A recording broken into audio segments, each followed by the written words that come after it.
Hello and welcome to another episode of Football Talk Podcast. My name is Ozzie and I'm your host for today's show. So we'll be reviewing match week 7 in the Premier League. So a few big games this week. I guess it doesn't get bigger than the first game which I'll review, which is Liverpool versus Man City. So let's get stuck into it. So firstly, what's a game? Full of goals, end-to-end action. Especially the second half, especially from a Liverpool perspective. City started fantastically in the first half, came close to scoring with Foden, who was through on goal. Great save by Alisson. Second half, for me, we saw a different team come out from the red half, which was, a little bit disappointing. We started off decent, but we were just a bit off the speed.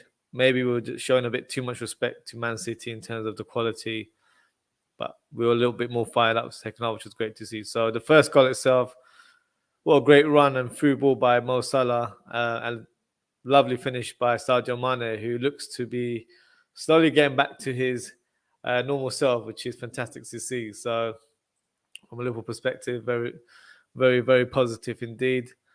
The equaliser itself, what a finish by Phil Foden, who was fantastic throughout the game, pretty much caused all kinds of havoc, especially down that right-hand side of the Liverpool defence. So, yeah, great performance from the youngster there.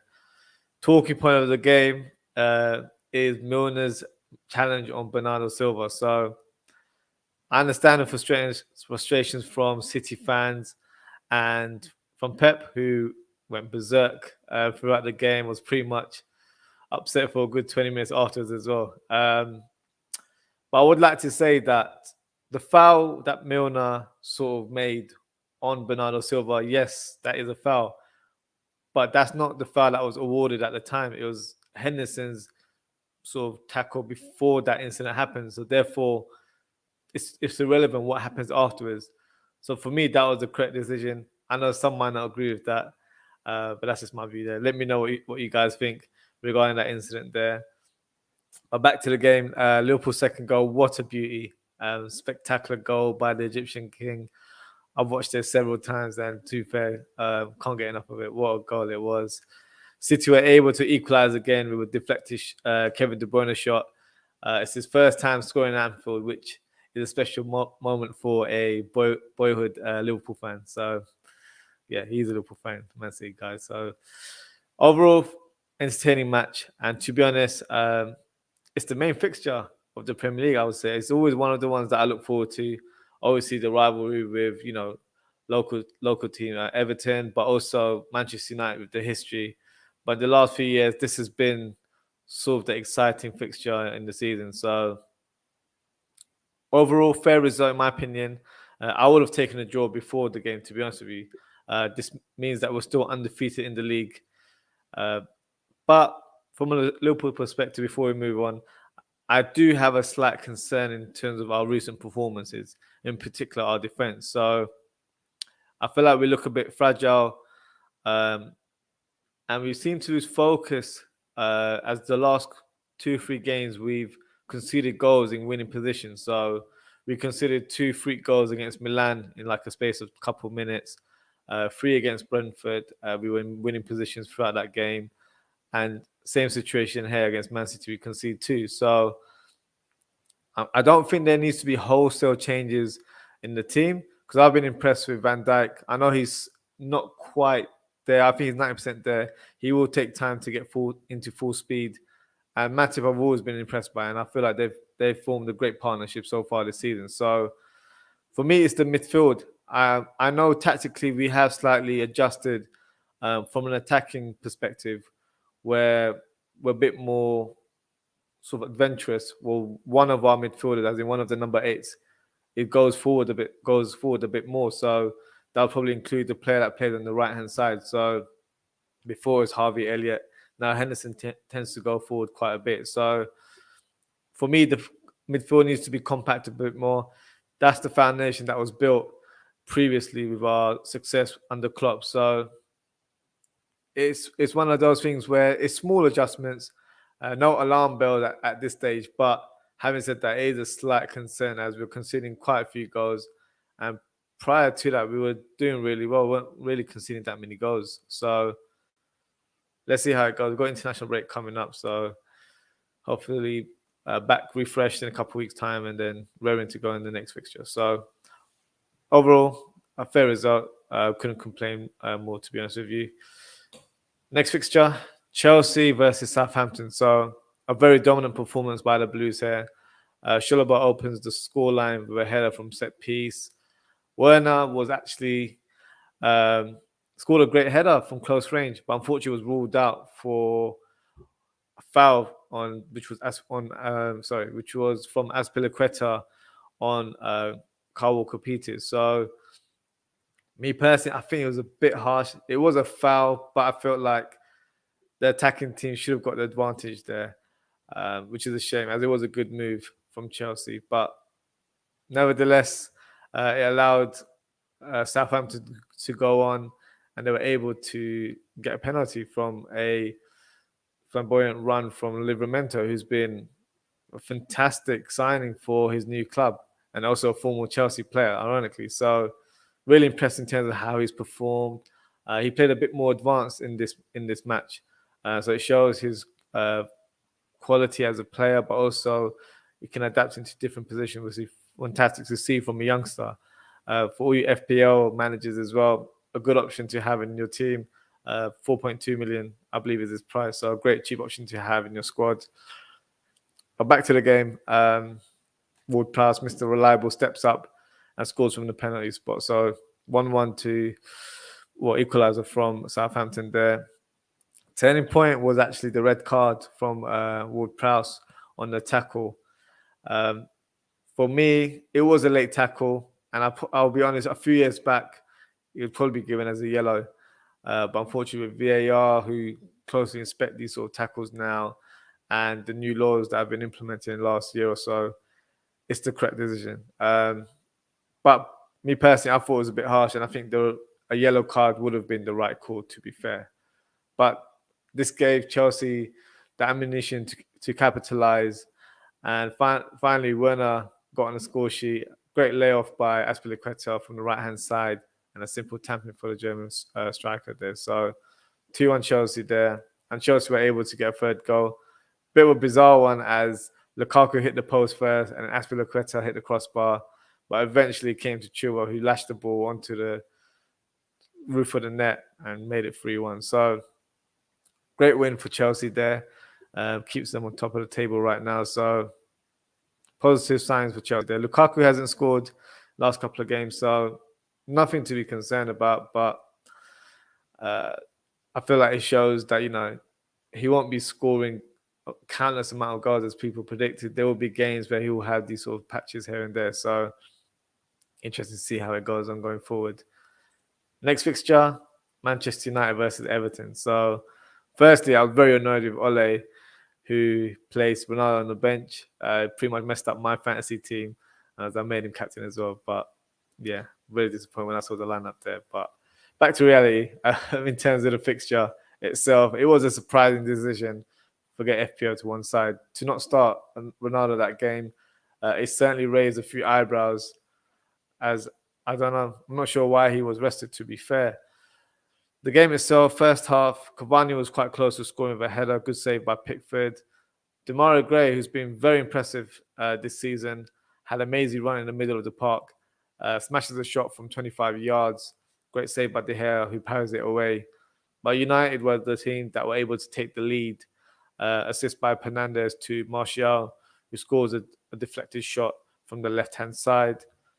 The equaliser itself, Gray on the counter-attack. Great run on the left wing. Manages to push a couple of people in the lead up there. Passes the ball to Doucouré, who's been another sort of standout performer for Everton this season. Threads the through ball to Townsend. And Townsend clinically finishes with his right foot in the bottom corner. Great equaliser. I love the celebration where Townsend fully mocked it by doing the trademark Sue celebration, whatever they say. I don't know what they say, to be fair. I find it hilarious. And the ironic thing was that he tried to ask for his shirt after the game and he got blanked. But, oh well. Big point for Everton regardless. So, Yuri Mina thought he scored the equalizer, or sorry, the winning goal, I should say, but unfortunately was ruled out by VAR. For me, a great point for Everton. But I have to be honest, we have to give some credit to Rafa Benitez. He wasn't the fan favourite to be appointed as manager. There was definitely a split in the Everton fan base there. And also, he wasn't really given a big budget to spend this summer. Previous managers like Ancelotti were able to splash the cash. This season, Benitez wasn't given that luck, that freedom to venture into the market and sign a number of players. So maybe going forward, he'll have that opportunity. But for me, the recruitment of Demarai Gray, I believe it cost about 2 million, and Townsend on free has really transformed this team. Plus, as I mentioned earlier, Doucouré, who just looks rejuvenated. He's playing with more freedom, more creativity. Just has a bit of a different energy about him altogether. More box to box, and he's really shining right now. For me, he's arguably one of the best midfielders playing at this stage so far in this season. I think he's been definitely the informed midfielder in the league. So positive signs for Rafa Benitez and for Everton going into the season. Manchester United, definitely have to say points dropped, unfortunately. I think Ole got the team selection wrong by not starting Ronaldo.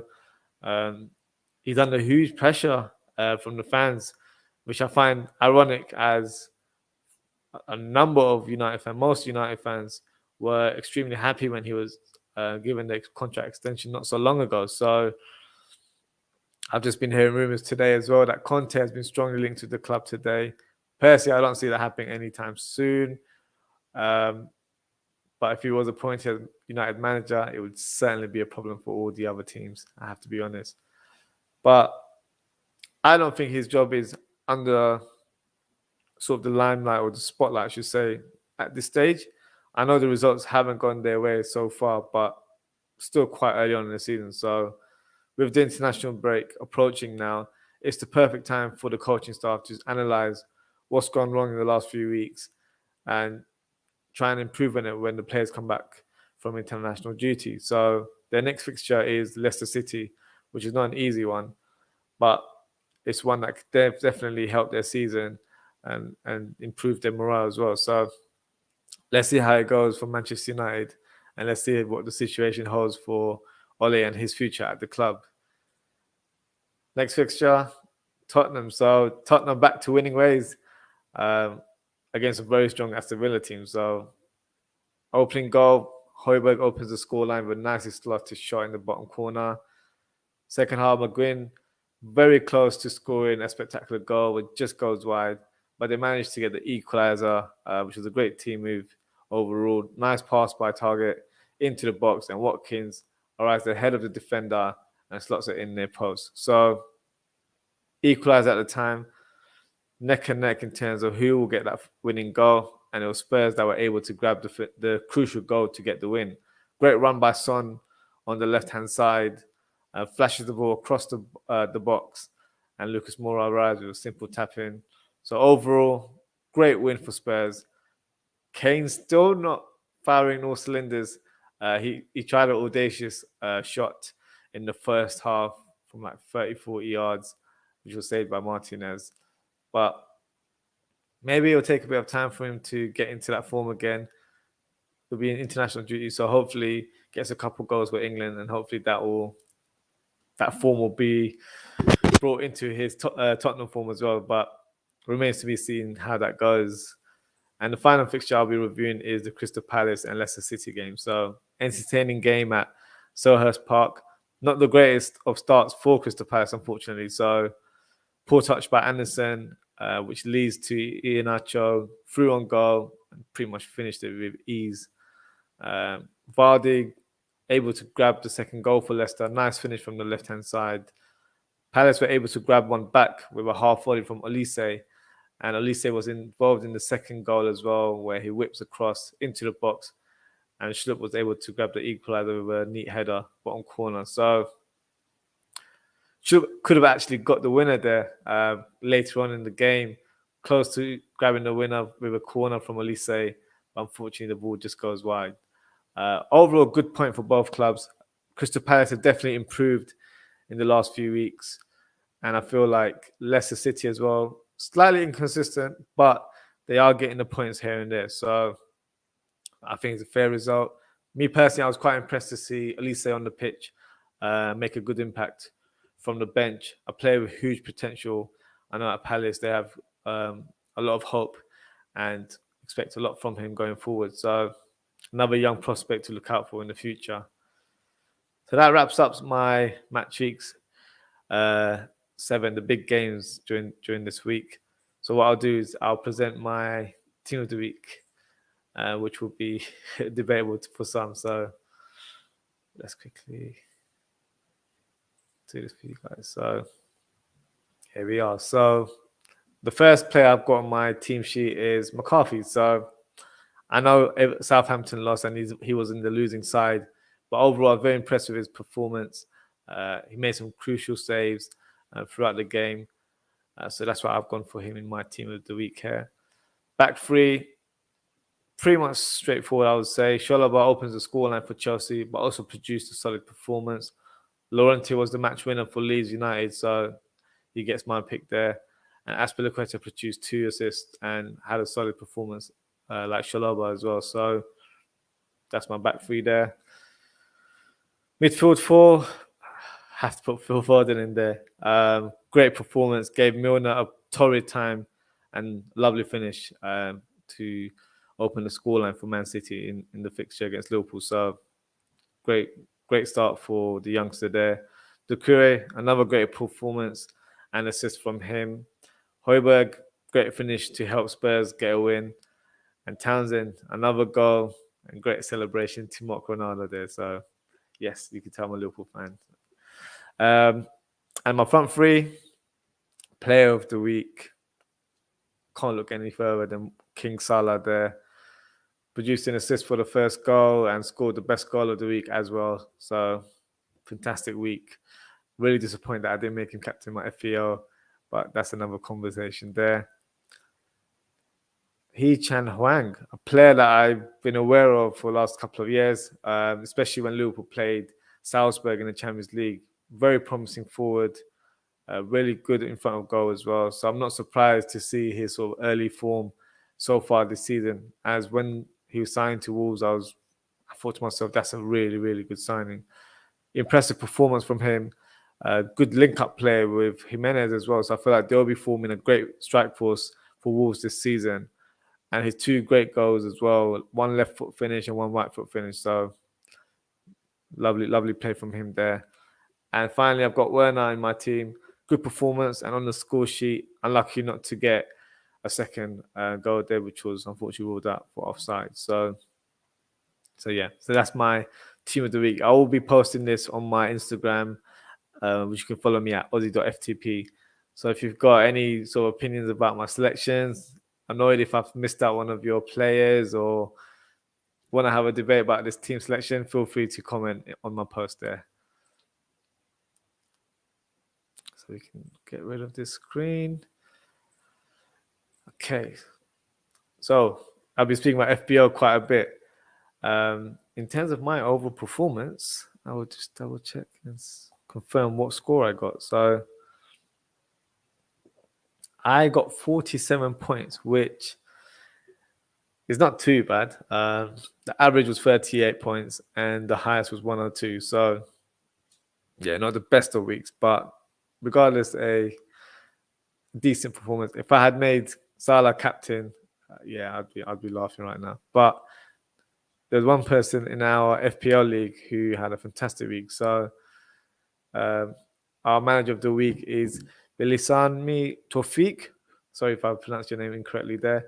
With 69 points. So fantastic week for you. That was one of our highest points overall. So well done to you. Got more or less just under 2 weeks of a gap now. So I'm sure all of us FPL managers will be thinking strategically what to do with our next transfers, but we've got plenty of time. Obviously, keep a lookout in terms of the international football, as there might be injuries here and there. So probably wouldn't make any transfers at this stage and leave it until next Friday. But that's your call as a FPL manager. But this wraps us up for today. Next episode will be next Thursday, or should I say next scheduled episode will be next Thursday, 14th of October, where I'll be doing a match preview of Liverpool and Watford. So because there's an international break, I will possibly do some extra content for you guys. So just follow me on social media, Ozzie FTP on Instagram and Ozzie FTP on Twitter, to stay to get any alerts in terms of any new content that I'll be posting. At this stage, I can't confirm, but hopefully I'll get some new content for you guys before the match preview. Please, as always, don't forget to like, comment, and subscribe to our YouTube channel. We appreciate all the support that we've received in the last few weeks. So that wraps us for today. Enjoy the international week. Me personally, I don't mind the international week, but for me, it's all about the Premier League. So hopefully it won't feel like it's a long time going forward, but we'll be back here next week with a new episode. So take care, stay safe, and we shall see you guys very soon.